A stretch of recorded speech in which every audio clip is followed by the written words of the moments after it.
Good night. ஏன் sir, உங்களுக்கு good night சொல்ல யாருமே கிடைக்கலையா? யாரும் ஆள் இல்லாததுனால தானே என்கிட்ட சொல்றீங்க? அது அனுவுக்கு ஃபோன் பண்ண, அவ எடுக்கல, தூங்கிட்டா போல இருக்கு. நான் வேணா போனை கொண்டு போய் கொடுக்கட்டுமா சார்? இல்ல வேண்டாம், அவ்வளவு ஒன்றும் அவசரம் இல்ல. காலையில குட் மார்னிங் சொல்லிக்கிறேன். ரோஜா, இப்ப சிக்னல் வந்திருக்கும்னு நினைக்கிறேன். நீ வீடியோ கால்ல வா, நான் படுக்கும்போது உன்னை பார்த்துட்டு படுக்கிறேன்.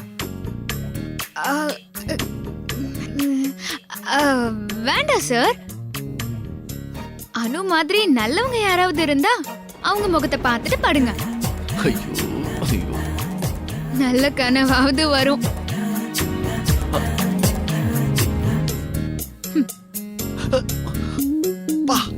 பேரெழுத்து மறந்தேன், உயிரெழுத்து மறந்தேன், ஊமையை நானும் மாறினேன். கையை சூடும் என்றாலும் தீயை தோடும் பிள்ளை போல் உன்னையே மீண்டும். சும்மா சொல்லக்கூடாது சார். உங்க கோட்டை போட்டதும் அவரும் வந்துருச்சு, பயமும் போயிடுச்சு.